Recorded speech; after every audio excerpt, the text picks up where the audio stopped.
কন্যাশ্রী প্রকল্পের জন্য দুয়ারে সরকার ক্যাম্পে আবেদন চলছে। সবাই আবেদন করতে পারবে। স্কিপ না করে পুরো ভিডিওটি অবশ্যই দেখুন। চ্যানেলে নতুন হলে অবশ্যই চ্যানেলটিকে সাবস্ক্রাইব করে পাশে থাকা বেল আইকনের নোটিফিকেশনটি অন করে দিবেন এই ধরনের ভিডিও নোটিফিকেশন সবার আগে পাওয়ার জন্য। তো চলুন বন্ধুরা, পুরো ভিডিওটি দেখে নেওয়া যাক। মুখ্যমন্ত্রী মমতা ব্যানার্জি মেয়েদের জন্য কন্যাশ্রী প্রকল্প নিয়ে এসেছে। মুখ্যমন্ত্রীর কন্যাশ্রী প্রকল্প আজ দেশের সীমানা অতিক্রম করে বিশ্বের দরবারে পৌঁছে গেছে। যে সমস্ত ছাত্রীরা আর্থিক সংকটের কারণে পড়াশোনা চালিয়ে যেতে পারেন না, সেই সমস্ত ছাত্রীদের জন্য এই কন্যাশ্রী প্রকল্প শুরু করা হয়েছে। আগে স্কুলের ছাত্রীরা কেবল কন্যাশ্রী প্রকল্পের সুবিধা পেয়ে থাকতো। বর্তমান সময়ে এই প্রকল্প স্কুলের পণ্ডি ছাড়িয়ে পৌঁছে গিয়েছে কলেজের গণ্ডিতে, অর্থাৎ কলেজ পড়ুয়ারাও এই প্রকল্পের সুবিধা পেতে পারে। কন্যাশ্রী প্রকল্প 3টি স্তরে রয়েছে, K1 ও K2, K3। K1 এর ক্ষেত্রে কেবল মাত্র সদ্য কন্যাশ্রী প্রকল্পে নাম নথিভুক্ত করা ছাত্রীরা আবেদন করতে পারবে।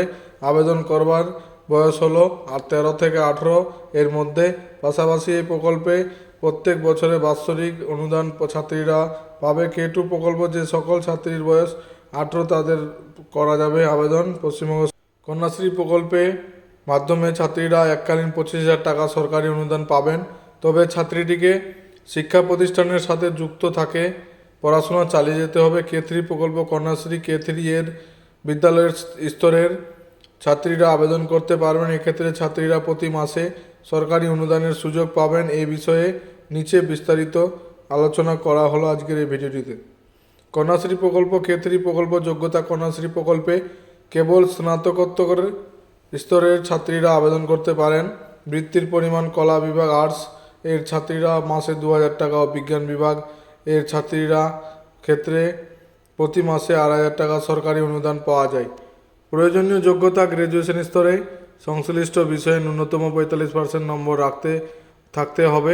Official website SBMCM WBHED। Kanyashree প্রকল্প বৃত্তির জন্য যোগ্যতা আবেদনকারীকে স্নাতকোত্তর কোর্সে পাঠরত হতে হবে। পূর্ববর্তী বছরের পরীক্ষায় ছাত্রী থেকে ন্যূনতম 45% নম্বর পেয়ে থাকতে হবে। এই প্রকল্পের ক্ষেত্রে বয়সের কোনো সীমা নেই। পারিবারিক আয় বছরে 60,000-এর নিচে হতে হবে। কন্যাশ্রী প্রকল্পে আবেদন পদ্ধতি। আবেদনকারীকে প্রথমে SBMCM.WBHED.gov.in ভিজিট করতে হবে। পাবলিক ইনস্ট্রাকশন ট্যাবে গিয়ে কন্যাশ্রী প্রকল্পের জন্য আবেদন K3 এ ক্লিক করতে হবে। কন্যাশ্রী আইডি, নাম, জন্ম তারিখ, পিতা ও মাতার নাম এন্ট্রি করতে হবে।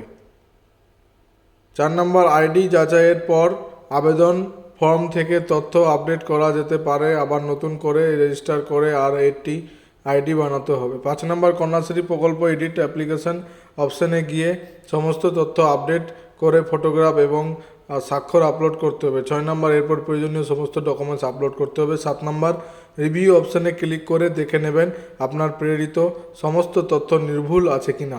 তারপরে সাবমিট বাটনে ক্লিক করে আবেদনটি সম্পূর্ণ হবে। 1 নম্বর মাধ্যমিক পরীক্ষার রেজাল্টের কপি। 2 নম্বর উচ্চ মাধ্যমিক পরীক্ষার রেজাল্টের কপি। 3 নম্বর স্নাতকোত্তর স্তরের রেজাল্টের কপি। 4 নম্বর স্নাতকোত্তরের যে বর্ষে পাঠরতটি পড়াশোনা করেছেন তার পূর্ববর্তী বর্ষের পরীক্ষার রেজাল্টের কপি। 5 নম্বর আধার কার্ডের কপি।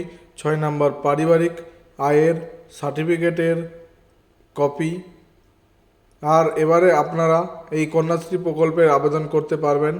এখনও বর্তমানে সমগ্র রাজ্যে দুয়ারে সরকার ক্যাম্প অনুষ্ঠিত হচ্ছে। আর এই ক্যাম্পের 36টি প্রকল্পের মধ্যে এই কন্যাশ্রী প্রকল্প অন্যতম। আর যারা এই আবেদন করতে চাইছেন তারা সকলে এই ক্যাম্পে নিজেদের বিদ্যালয়ে বা বিশ্ববিদ্যালয়ে গিয়ে যোগাযোগ করে নিতে পারবেন। পুরো ভিডিওটি দেখার জন্য ধন্যবাদ।